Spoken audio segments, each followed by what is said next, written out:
The Grand Council chamber stretched across 300 meters of polished crystal and floating platforms. Representatives from 47 species sat in their designated spaces, their forms ranging from the insectoid Vrelnians to the gaseous Metherians contained in specialized chambers. At the center podium stood Hegemon Vrath, his crimson scales gleaming under the chamber's artificial suns, his tail swishing with barely contained satisfaction.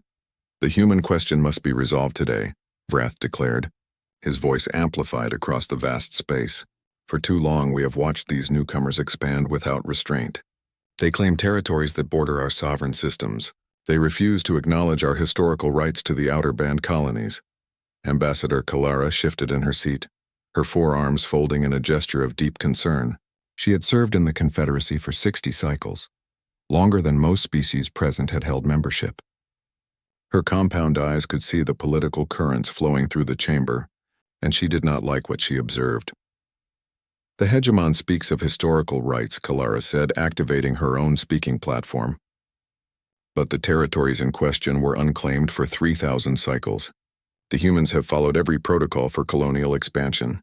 They have filed proper claims. They have been here for barely 2 centuries, another delegate interrupted, a floating Quilith whose tentacles pulsed with agitation. "We have civilizations that span millennia. Why should we accommodate their aggressive timeline?" In the human delegation section, Captain Sarah Chen felt her jaw tighten. She sat perfectly still in her dress uniform, her hands clasped on the table before her. Next to her, Ambassador Marcus Reynolds maintained the same careful composure, though she could see the muscle working in his cheek. Vrath continued his presentation, holographic displays showing human colonial expansion in alarming red vectors. "They build faster than any species we have encountered. They reproduce at rates that strain local resources, and most concerning, they maintain a military that refuses full integration with Confederacy defense networks. Because we have the right to self-defense," Reynolds finally spoke, his voice calm but carrying an edge. "The Confederacy Charter guarantees that right to all member species." "Self-defense?" Vrath laughed, a sound like rocks grinding together. "You maintain battle fleets 3 times the recommended size for a species of your age. You conduct military exercises in neutral zones. You develop weapons technologies without proper oversight." Kalara spoke again, her voice urgent. "Hegemon, the humans have never violated the peace accords. Expansion is not aggression. Building defenses is not a declaration of war. I urge this council to consider carefully before what?" Vrath turned on her, his eyes narrowing. "Before we finally enforce the rules that keep order in this galaxy? The rules that prevent chaos and conflict? Ambassador Kalara, your sympathy for these humans is well known, but it clouds your judgment." The voting began within the hour. Kalara watched with growing horror as species after species cast their lots with the Zethari Empire. Some genuinely believed humans were expanding too aggressively. Others saw an opportunity to curry favor with one of the Confederacy's most powerful members. A few simply resented how quickly humanity had advanced from radio telescopes to faster-than-light travel. The sanctions package was comprehensive and brutal. All human trade routes through Confederacy space would be closed. Human colonies would be isolated from galactic markets. Confederacy members would be prohibited from sharing technology with human worlds. Most damning of all, Confederacy defense fleets would enforce a military blockade of key human systems to ensure compliance. When the final vote came, it was 39 in favor, only 8 against. Reynolds stood slowly. His face had gone pale, but his voice remained steady. "The United Earth Confederacy wishes to make a formal statement." "Speak," Vrath said, magnanimous in victory. "Humanity came to the stars in hope," Reynolds began. "We believed we would find friends among the cosmos, partners, equals who would judge us by our actions, not by their fears. We have followed every rule set before us. We have contributed to Confederacy science, culture, and defense. We have asked for nothing except the same opportunities granted to every other species." He paused, looking around the chamber. "Today you have shown us that we were naive. You have shown us that old powers will always fear new ones, that established orders will always seek to contain those who might upset the balance. Your speech changes nothing." Vrath said. "The vote has been cast." "You are correct," Reynolds said quietly. "It changes nothing." He reached into his jacket and withdrew a data crystal, placing it on the podium. This contains humanity's formal withdrawal from the Galactic Confederacy, effective immediately. We came in peace. We attempted diplomacy. We tried to be the partners you claim to want. Sarah Chen stood as well, her hand moving to the small human flag pin on her collar. She unpinned it deliberately and set it on the table. You won't survive alone, someone called from the gallery. Your people need the Confederacy more than we need you. Reynolds looked at the speaker for a long moment. Perhaps, he said. Perhaps not. I suppose we will all find out. As the human delegation began to leave, Kalara rose and moved quickly to intercept them. Marcus, please. There might still be a way to negotiate. Give me time to work through back channels. The Vrelnian Collective voted against the sanctions. We are not alone in supporting you. Reynolds paused, and for a moment Sarah saw the exhaustion in his eyes. Thank you, Kalara. You have been a true friend, but I think we are past negotiation now. Do not do anything rash, Kalara urged, her voice dropping low. I know how humans think. I have studied your history. When your people feel cornered, when you believe you have been treated unjustly, She struggled for words. You become unpredictable. Sarah spoke for the first time, her voice tight. We become survivors. Kalara's compound eyes fixed on the human captain, and she felt a chill run through her exoskeleton. She had read the human military reports. She had studied their wars, their conflicts, their endless cycles of violence and recovery. Other species fought for resources or territory. Humans fought for ideas, for pride, for revenge.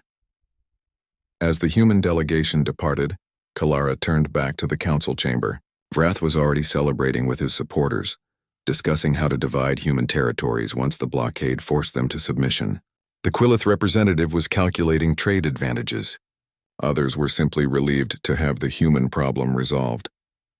Kalara activated her speaking platform one final time. The chamber slowly quieted as delegates noticed her standing. You have made a grave mistake today, she said, her voice carrying clearly through the space. I say this as someone who has served the Confederacy longer than most of you have been alive. I say this as someone who has studied the humans more carefully than anyone in this chamber. Your warnings are noted, Ambassador, Vrath said dismissively. But the matter is closed. Then hear this, Kalara continued. Humans are not like us. They do not calculate risk the way we do. They do not value preservation over principle. When they feel wronged, when they believe they have tried peace and been rejected, She paused, searching for the right words in Galactic Common. They stop thinking like diplomats and start thinking like soldiers. May heaven help you all when humans go mad. Vrath laughed and others joined him. What will they do? Their fleet numbers barely 200 vessels. We have thousands. Their colonies are scattered and vulnerable. They have no allies now. What can they possibly do against the might of the Confederacy? Kalara looked at him for a long moment. I genuinely hope we never have to find out. The session adjourned shortly after. As delegates filed out discussing dinner plans and trade negotiations, Kalara remained in her seat. Through the chamber's enormous windows, she could see the stars stretching away into infinity. Somewhere out there, humanity was receiving the news. Somewhere out there, decisions were being made. She thought about the human concept of total war that she had encountered in her studies. The idea that an entire civilization could mobilize every resource, every citizen, every scrap of material toward a single goal. Other species found the concept horrifying, wasteful, insane. Humans called it Tuesday. Kalara closed her eyes and whispered a prayer in her native tongue, something she had not done since she was young. She prayed that she was wrong, that humans would accept the sanctions quietly, that cooler heads would prevail. But deep in her thorax, where Vrelnians felt their truest emotions, she knew better.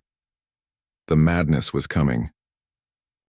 The silence was worse than any declaration of war. 3 days after humanity's withdrawal from the Confederacy, every human embassy closed. Every human trade mission departed. Every human citizen working in Confederacy space received recall orders and left without explanation or complaint. The transition was so smooth, so coordinated, that it unsettled even species known for their efficiency. Within a week, all communication channels to human space went dark. Not destroyed or blocked, simply unused. Automated messages responded to inquiries with a simple statement in 15 languages. The United Earth Confederacy is no longer accepting communications from Galactic Confederacy members. This status will remain in effect indefinitely. On Zithari Prime, Hegemon Vrath celebrated his victory with a state dinner. His military advisors assured him that the blockade was functioning perfectly. Human colonies were cut off. Their trade had collapsed. Within months, perhaps weeks, they would come crawling back, accepting whatever terms the Confederacy offered. They are learning their place, Vrath said, raising a glass of fermented blood wine, as all young species must. But in her office on the neutral station of Crossroads, Ambassador Kalara was not celebrating. She sat before a holographic display showing the human territories, watching the data feed she still had access to through unofficial channels. What she saw made her antennae twitch with anxiety. Every human colony had gone to strict resource rationing within 48 hours. Not panicked hoarding, but organized distribution. Every civilian vessel over a certain size had reported to military coordination centers. Every manufacturing facility had begun retooling. The transformation was happening at a speed that should have been impossible. How are they doing this? Her assistant, a young Vrelnian named Tikix, asked. Our projections suggested it would take them months to organize any kind of response. Because our projections assumed they think like us, Kalara said quietly. We forget that humans spent their entire evolutionary history at war with themselves. Every nation on their homeworld maintained plans for rapid mobilization. They have practiced this dance for thousands of years. She pulled up historical files, images from human wars. The Second World War, where human industrial output increased by orders of magnitude within 2 years. The Chinese Communist Revolution, where a population mobilized with terrifying unity. The American Civil War, where civilians became soldiers and farms became armories almost overnight. They are not preparing for a response, Kalara said, her voice hollow. They have already responded. What we are seeing now is implementation. Across the galaxy, Confederacy intelligence services were beginning to reach the same conclusion. Reports flooded into the Central Analysis Bureau on Theta Station. A Quillith spy ship observing the human colony of New Beijing reported that the civilian arcology was being expanded at impossible rates. Closer investigation revealed the expansion was not for housing, but for industrial production. On Mars, observers noted that the famous terraform domes were being converted into closed-loop manufacturing systems. The humans were not just building weapons, they were building the factories to build the weapons, and the factories to build those factories. They are using molecular assemblers, a Confederacy scientist reported to the Security Council. We have regulations against mass deployment of that technology because of the resource implications. The humans apparently do not care about those implications. Admiral Marcus Webb stood in the command center of Olympus Station, orbiting Mars, watching the readouts from across human space. He was a tall man, his hair gone gray, his face marked with the lines of someone who had seen both victory and defeat. He had served in the Earth-Mars conflicts before unification, had commanded ships in the first contact skirmishes with pirate fleets, had spent 30 years preparing for a war he hoped would never come. That hope was dead now. Status report, he said quietly. His operations officer, Commander Lisa Park, pulled up the holographic display. All colonies reporting green across the board. Industrial conversion is 92% complete. Military recruitment has exceeded projections by 30%. We have more volunteers than we can currently process. And the special projects? Park hesitated. The Confederacy thinks we have 200 combat vessels. They are not accounting for the modular civilian ships, the converted freighters, or the... She paused. The sacrificial units. Webb closed his eyes for a moment. Sacrificial units. A polite term for ships designed to be destroyed, carrying crews who knew they might not come home. No other species would even consider such a thing. It was wasteful, inefficient, illogical. It was human. What about psychological operations? Webb asked. Teams are ready. We have compiled documentation of every Zithari atrocity during the blockade setup. The destroyed colony ship at Pershing Star. The civilian station at New Caledonia that was fired upon. We have testimony, we have sensor records, we have the names of every victim. Webb nodded slowly. Hold that material. We will need it later, but first, we need to show them what happens when you corner a predator. A junior officer approached nervously. Sir, we are receiving a priority message from Ambassador Kalara. She is requesting an emergency communication. Put her through. Kalara's holographic image appeared, her compound eyes reflecting concern. "Admiral Webb, please. I know you are planning something. The Confederacy intelligence services are starting to understand the scale of your mobilization. There is still time to negotiate. I can arrange a meeting with moderate members of the Council." Webb looked at her for a long moment. He had always respected Kalara. She had voted against the sanctions. She had warned them. But warnings did not stop battleships and votes did not prevent blockades. "Ambassador, I appreciate your concern," he said carefully, "but humanity tried negotiation. We followed every rule. We filed every form. We bent over backward to be good neighbors. And we were rewarded with isolation, sanctions, and military threats." "I understand your anger," Kalara began. "No," Webb interrupted gently. "I do not think you do. Your species is old, Ambassador. Wise. You have learned patience over millennia. Humans are young. We have short memories for friendship and long memories for betrayal. The Confederacy made a choice. Now they will live with the consequences." "What consequences?" Kalara asked, though she feared she already knew. Webb smiled, but there was no warmth in it. "We tried diplomacy. You chose this. The communication ended." Kalara sat back in her chair, feeling a tremor run through her limbs. She recognized that look in Webb's eyes. She had seen it in historical footage of human military leaders. The look of someone who had calculated the cost and decided it was acceptable. The look of someone who had crossed a line from which there was no return. She immediately sent warnings to every species that would listen. The Vrelnian collective began moving assets away from human borders. A few other species, those who had also voted against the sanctions, quietly did the same. The Zithari Empire ignored the warnings. 2 weeks later, a Zithari patrol fleet ventured into the disputed border zone near human space. It was a show of force, 12 heavy cruisers accompanied by 30 support vessels. Hegemon Vrath had ordered them to remind the humans of their place by conducting aggressive sensor sweeps of human colonies. The fleet never came back. At first, Confederacy Command assumed a mechanical failure or navigational error. Search and rescue teams were dispatched. They found debris fields in 3 separate locations. The Zithari ships had been torn apart by weapons that should not have existed in human inventories.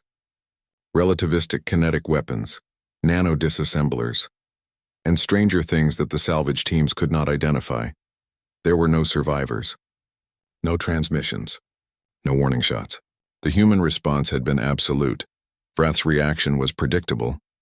He demanded the Security Council authorize a full military response. He called it an unprovoked massacre. He claimed humans had revealed their true nature as barbaric warmongers. What he did not mention, because intelligence had classified it, was the final transmission from his fleet. 3 words, broadcast on all frequencies just before the attack began. "You chose this." Across human space, Admiral Webb watched the reaction unfold. Other species were shocked by the human response. Some called it excessive. Some called it brutal. A few called it genius. Phase 1 complete, Commander Park reported. "The Confederacy now understands we are willing to fight." "Estimated time until they attempt a full military engagement?" Webb studied the tactical projections. 3 weeks, maybe 4. They will want to mass their forces, show overwhelming power. They still think this can be resolved with a single decisive battle. Can it? Webb shook his head. They still do not understand what they are facing. They think this is a border dispute, a political conflict. They think we are fighting for territory or resources or pride. He pulled up an image on the main screen. It was Earth, blue and green and beautiful, hanging in the darkness of space. Every human in the command center paused to look at it. "We are not fighting for territory," Webb said quietly. "We are fighting because they told us we did not belong. They told us we were too young, too aggressive, too dangerous to have a place among the stars. They tried to put us in a cage." The attack came at exactly 0400 Galactic Standard Time on a day that would be forever marked in Confederacy history. 47 Confederacy military installations, spanning 12 sectors, came under simultaneous assault.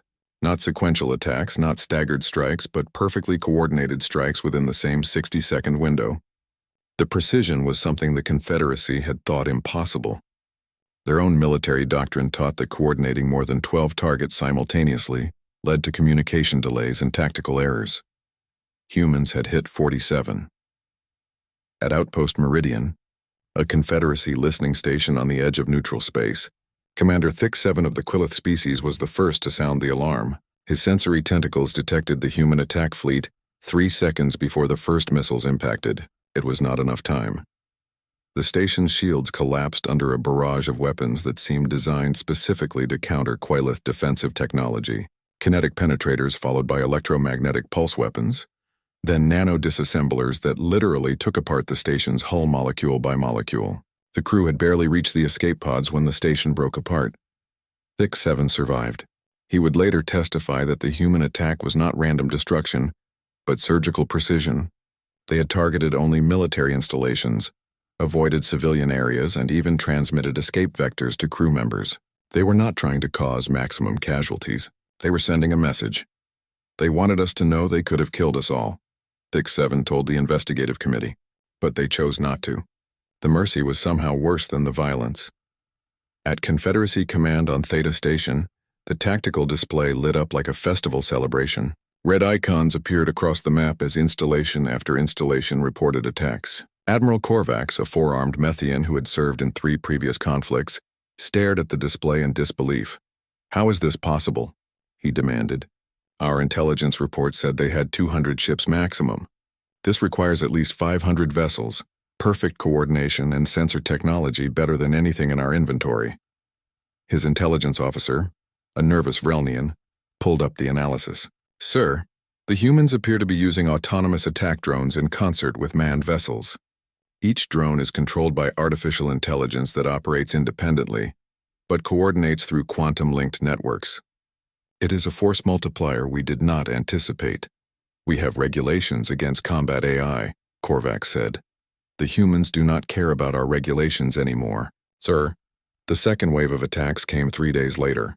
This time the targets were Confederacy supply convoys moving through what should have been secure space. Human ships appeared from nowhere, struck with overwhelming force and vanished before response fleets could arrive. They were using hit-and-run tactics that violated every convention of honorable warfare. Hegemon Vrath demanded action. "We will show these humans the price of defying the Confederacy. Assemble the Armada."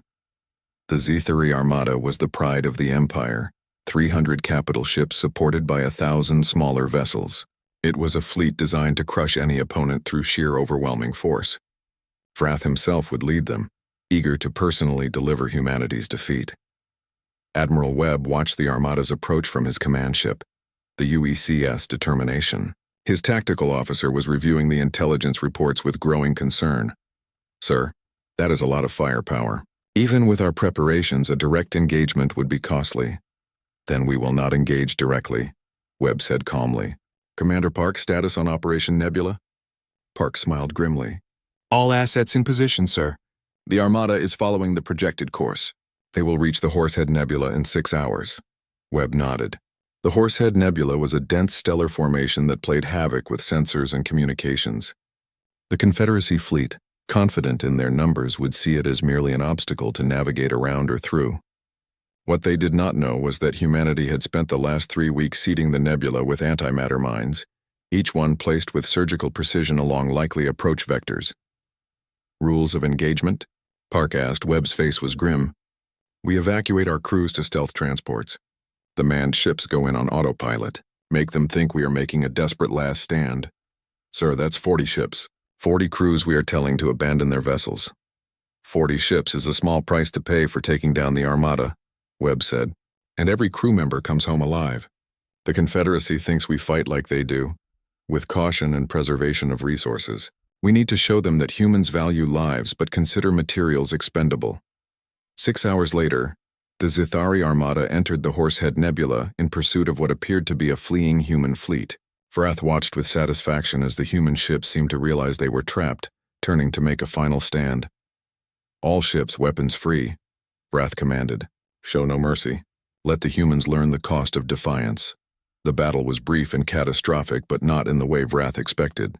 The human ships fought with reckless abandon, closing to nearly point-blank range before firing.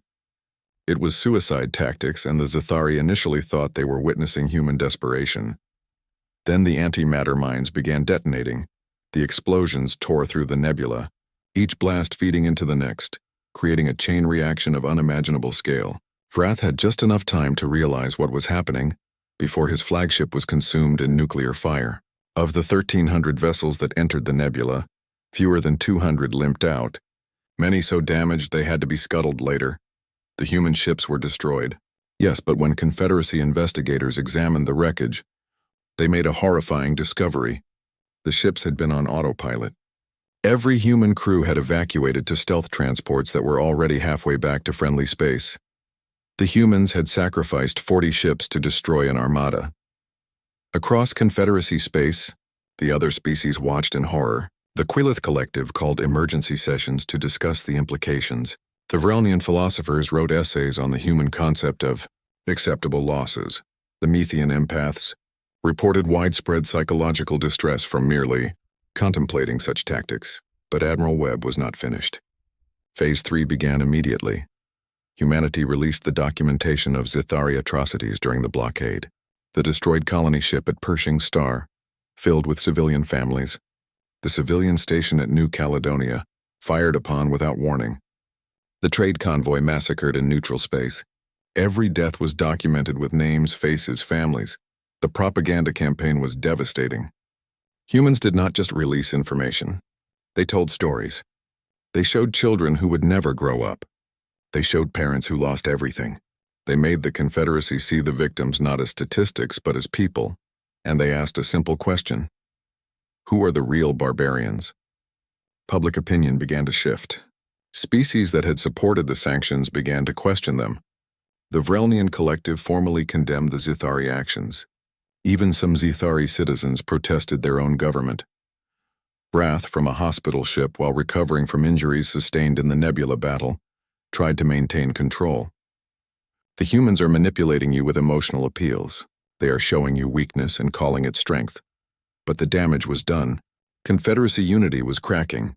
Webb authorized the next phase of operations. Human fleets, now reinforced with the converted civilian vessels, began systematic raids on Zithari territory. They did not target civilian populations, but they were ruthless with military and industrial targets. Shipyards burned, resource extraction facilities were destroyed, trade routes were cut, and always before each attack, the humans broadcast a message. Surrender those responsible for the atrocities, or this continues. The Zithari military tried to respond, but they were fighting an enemy that seemed to be everywhere and nowhere. Human ships used guerrilla tactics that no conventional military doctrine could counter. They would strike and vanish. They would appear behind defensive lines. They would bait traps that the Zithari fell for every time. Ambassador Kalara watched the conflict unfold with growing despair. She had tried to warn them. She had begged for negotiations. Now she was watching the slow collapse of the largest empire in the Confederacy. She finally managed to get through to Admiral Webb again after 6 months of trying. Admiral, you are winning, she said without preamble. The Zithari government is on the verge of collapse. The Confederacy is suing for peace. You have proven your point. Please, for the sake of both our peoples, agree to talks. Webb looked older than when she had last seen him. His hair was whiter, his face more lined. Ambassador, I never wanted this. I wanted to build colonies and explore stars and maybe make some friends along the way. But the Confederacy would not let us have that simple dream. I know, Kalara said softly, and I am sorry. Many of us tried to stop this. Sorry does not bring back the dead, Webb said, but his voice was not angry, just tired. How many human civilians died in the initial blockade? How many colony ships were destroyed? How many families were torn apart? I do not know the exact numbers, Kalara admitted. 4,732, Webb said flatly. I know every name, every face, every story. Do you want to know what they haunt me every night? The human fleet arrived at Zithari Prime exactly 90 days after the Nebula battle. 300 vessels ranging from massive carriers to small attack craft took up positions around the homeworld of the species that had started this war. The Zithari defenders, what remained of them, prepared for an invasion that would destroy their civilization. The invasion never came. Instead, Admiral Webb transmitted a message on all frequencies. In every language spoken on Zithari Prime, the message was simple, direct, and absolutely terrifying. People of Zithari Prime, your government chose war over peace. Your leaders destroyed civilian vessels and claimed it was necessary. Your hegemon believed that might made right. Now you will learn the consequences of those choices. The human fleet began deploying orbital platforms, thousands of them, creating a network around the planet. Within hours, every satellite was disabled. Every communication beyond the atmosphere was jammed. Every ship that tried to leave was turned back with warning shots. Sci-Fi Prime was isolated. "We will not invade your world." Webb's message continued. "We will not bomb your cities or kill your people, but neither will we allow you to leave. No trade will reach you, no supplies will arrive. You will sit in your comfort and watch as your economy collapses. And when your people are hungry, when your cities are dark, when you understand what it means to be isolated and helpless, then you will make a choice." The ultimatum was clear. Surrender the government officials responsible for the atrocities for trial, or watch the planet slowly starve. In the Confederacy capital, the Security Council met in emergency session. The moderate species, led by the Vrelnian Collective, demanded immediate action to prevent humanitarian catastrophe. The hardliners, mostly allied with the Zithari, called for a military relief effort. Ambassador Kalara stood before the council, her voice carrying across the chamber. "We can debate the morality of Admiral Webb's tactics, but we cannot deny their effectiveness. The humans have achieved in 9 months what should have taken years. They have brought the Zithari Empire to its knees without slaughtering civilians. They have shown both mercy and ruthlessness in equal measure. They are monsters," one delegate declared. "This siege is a crime against sentient life." "Is it?" Kalara challenged. "They warned what would happen. They offered terms. The Zithari government refused. Tell me, when your species faces an enemy that destroyed your civilian ships, would you not seek justice?" The debate raged for hours, but the reality was simple.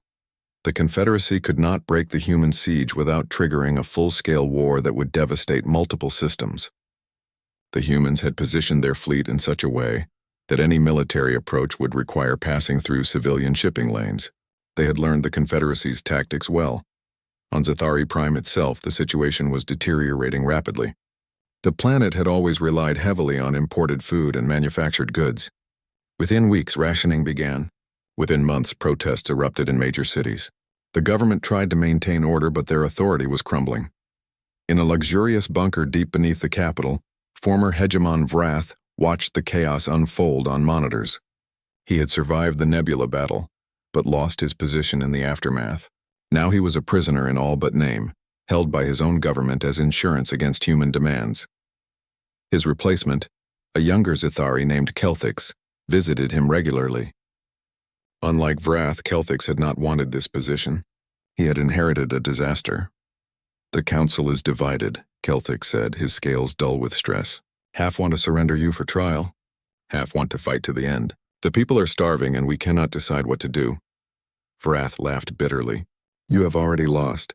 The moment you hesitate, you lose. The humans understood this from the beginning." "How do we beat them?" Kelthix asked desperately. "You cannot," Vrath said. "I have studied them for months now, read every report, watched every engagement. Do you know what I learned?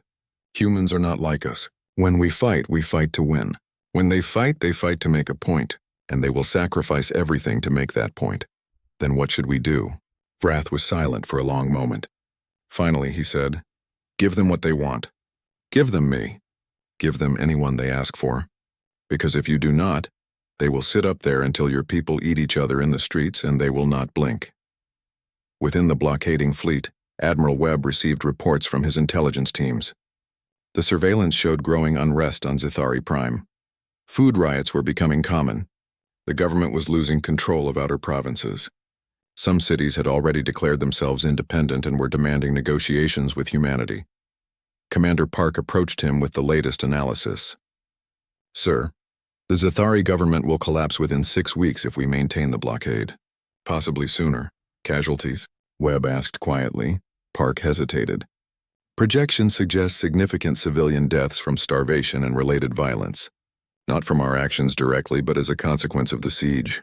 Webb closed his eyes. This was the line he had been dreading. He could break an empire, but could he watch civilians die to do it? Was justice worth that price, sir? Park prompted.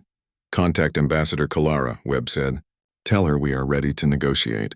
not with the Zithari government but with representatives of the Confederacy as a whole, and make it clear that our terms are non-negotiable. 3 days later, Kalara arrived on the UECS determination, along with representatives from 12 Confederacy species. They met in the ship's conference room, a stark space with simple chairs and a large viewport showing Zithari Prime below. "Thank you for agreeing to talk," Kalara began. "Let us be clear," Webb said. "I am not here to negotiate peace. I am here to dictate terms. You may accept them or reject them, but there will be no compromise." The Confederacy delegates shifted uncomfortably. They were not used to being spoken to this way, especially by a species that had been members for barely 2 centuries. Webb activated a holographic display. First, the individuals responsible for ordering attacks on civilian targets will be surrendered for trial by a neutral tribunal. This includes former hegemon Vrath and his entire military command structure during the blockade period. One of the Zithari representatives began to protest, but Kalara silenced him with a gesture.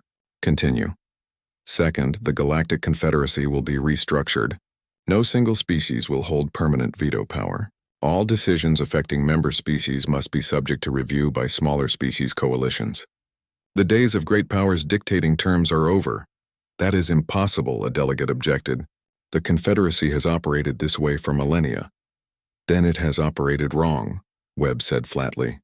"You built a system that protects the strong and crushes the weak. We will not rejoin that system. We will only join a system that treats all species equally. Third, reparations will be paid for the destruction of human civilian vessels and the economic damage caused by the illegal blockade. These funds will be used to rebuild our colonies and compensate the families of victims." "And if we refuse these terms?" a hardliner asked. Webb gestured to the planet below. "Then we maintain the blockade until the Zithari government collapses entirely. And then we move to the next Confederacy world that supported the sanctions. And the next. And the next. We will systematically isolate every species that voted against us until you understand that we are not a species you can bully." The room was silent. Finally, Kalara spoke. "Admiral, you are asking us to completely restructure our civilization." "I am asking you to create a civilization worth joining," Webb said. "The old Confederacy was built on power and fear. We will not be part of that. We will only be part of something better." He stood and walked to the viewport, looking down at the planet below. "I am tired, Ambassador. I am tired of war, tired of death, tired of making decisions that haunt me, but I am not tired enough to accept peace without justice. Give me justice and this ends. Refuse and we will see who breaks first." Over the next week, the negotiations continued. Kalara worked tirelessly, building a coalition of moderate species willing to support the human terms. The Vrelnian Collective threw its full weight behind the proposals. The Quilith Collective, shaken by human military effectiveness, agreed. Smaller species, who had long resented the dominance of the great powers, saw an opportunity for change. On Zithari Prime, the situation reached a breaking point. In the capital city, hundreds of thousands of citizens marched on the government buildings demanding surrender. They were tired of starving for their leader's pride. When the military tried to disperse them, the soldiers refused to fire. The old order was collapsing from within. Kelthix, the new Zithari leader, made the decision his predecessor could not. He contacted the human fleet directly. "Admiral Webb, this is Kelthix of Zithari Prime. I am prepared to surrender those responsible for war crimes to stand trial. I am prepared to accept your terms. I am prepared to do whatever is necessary to end the suffering of my people." Webb looked at the young Zithari on his screen. He saw fear there, yes, but also something else. Responsibility. The understanding that leadership meant making terrible choices. "Your people are not my enemy," Webb said quietly. "They never were. Transmit the coordinates where you want us to take custody of the prisoners. And Kelthix, for what it is worth, I am sorry it came to this. 5 years after the war's end, the galaxy looked very different. The signing ceremony for the Terran Accords took place on Crossroads Station, the same neutral ground where Ambassador Kalara had watched humanity's isolation begin. Now representatives from 63 species gathered to formally establish a new galactic order.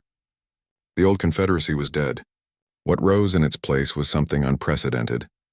A true democracy of species, where power came not from military strength or ancient legacy, but from consensus and compromise. Admiral Marcus Webb stood at the ceremony in his dress uniform, Older now, his gray hair turned white, his face marked by years of burden. He was not alone. Next to him stood former enemies, former allies, and those who had tried to remain neutral. They were united now, not by love, but by understanding. The Terran Accords represent a new beginning, the speaker announced.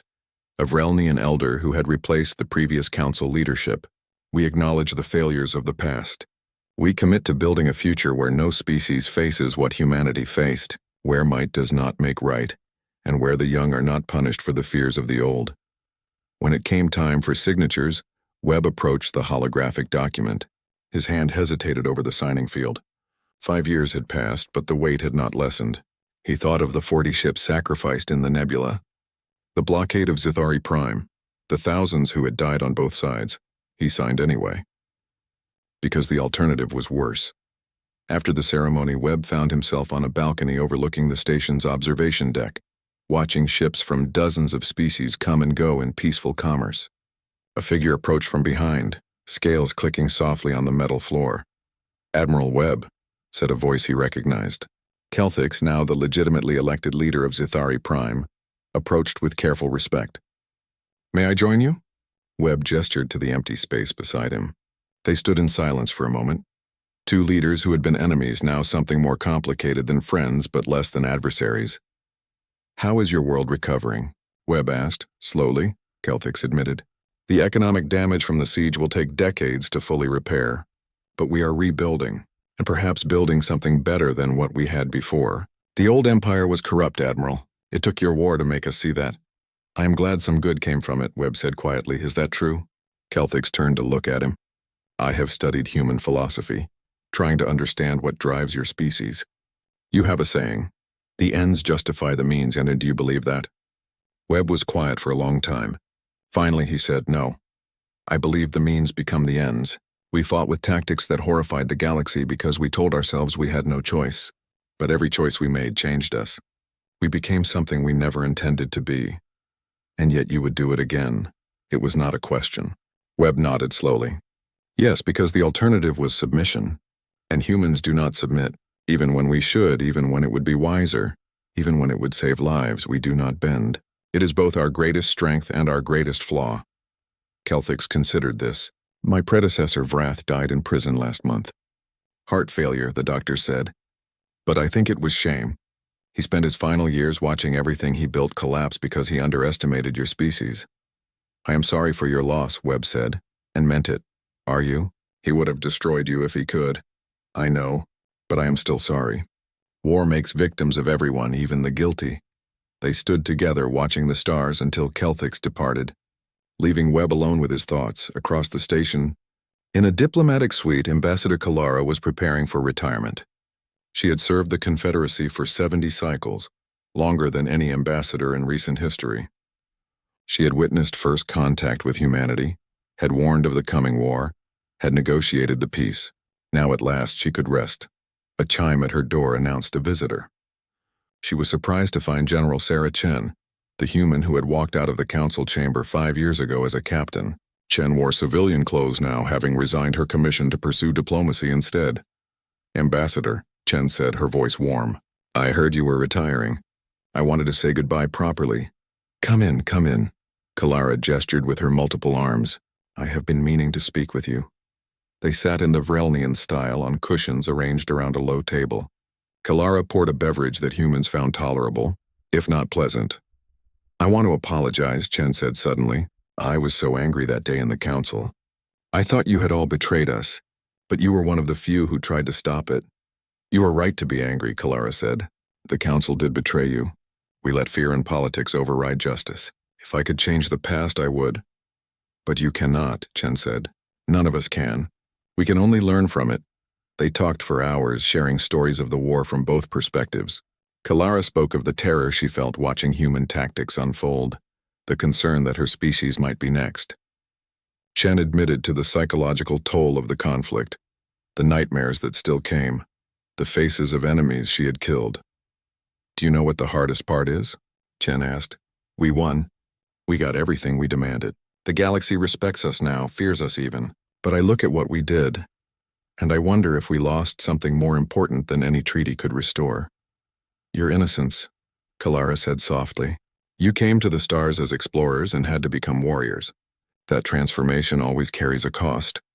Will we ever be trusted again? Really trusted, not just feared? Kalara's compound eyes reflected the soft light. Trust is not given, child. It is earned. And humanity has time. You are a young species. You have centuries ahead to show the galaxy who you truly are. In the years that followed, the galaxy slowly healed. Trade reopened. Cultural exchanges resumed. Human colonies expanded, but now with negotiated agreements rather than unilateral claims. The military forces that had fought so fiercely were reduced, though everyone understood they could be mobilized again if needed. The trials of the war criminals concluded. Some were imprisoned. Some were executed. Some received lesser sentences in exchange for testimony. Justice, imperfect and incomplete, was served. 20 years after the war, a memorial was unveiled on Crossroads Station. It listed the names of every being who had died in the conflict, human and non-human alike. No distinction was made between military and civilian, victor and vanquished. They were simply the dead, remembered equally. Admiral Webb, now long retired, attended the ceremony. He was an old man now, walking with a cane, his uniform from 2 decades ago loose on his thinned frame. He stood before the memorial for a long time, running his fingers over names he recognized. Crew members from his fleet, enemies he had killed, civilians caught in the crossfire. A young human woman approached him, perhaps 20 years old, wearing the uniform of the new Confederacy Exploratory Service. "Excuse me, sir. Are you Admiral Webb?" He nodded slowly. "I just wanted to say thank you. My mother served under you during the war. She said you were the reason humanity has a place among the stars." Webb looked at the young woman and saw hope in her eyes, hope and innocence, the things his generation had lost. "What is your name, young lady?" "Ensign Sarah Miller, sir. I am heading out on my first deep space assignment next week." Sarah. Of course it was Sarah. How many human children had been named after the girl from Pershing's star? Hundreds, thousands? The name had become a symbol of why they fought. "Ensign Miller," Webb said carefully. "Can I give you some advice?" "Of course, sir. The galaxy will test you. Other species will challenge humanity, question our right to be here, perhaps even threaten us again. When that happens, and it will happen, remember this. We fought a war so that your generation would not have to. We became monsters so that you could remain human. Do not waste that gift." The young ensign saluted crisply. "I will do my best, sir." As she walked away, Webb felt a hand on his shoulder. He turned to find Kalara, now ancient even by Vrelnian standards, her exoskeleton dull with age, her movements slow. She had come out of retirement for this ceremony. "She reminds you of the girl," Kalara said. "It was not a question." "They all do," Webb admitted. "Every young face I see, I wonder if the cost was worth it." "You will never know," Kalara said. "That is the burden of command. You make decisions that affect millions, and you never get to see all the consequences. But look around you, Marcus. Look at what exists now." Webb looked. He saw humans and aliens working together on the station. He saw Zithari and human engineers collaborating on a project.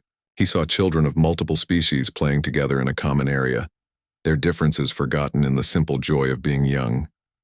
The old Confederacy would never have allowed this, Kalara continued.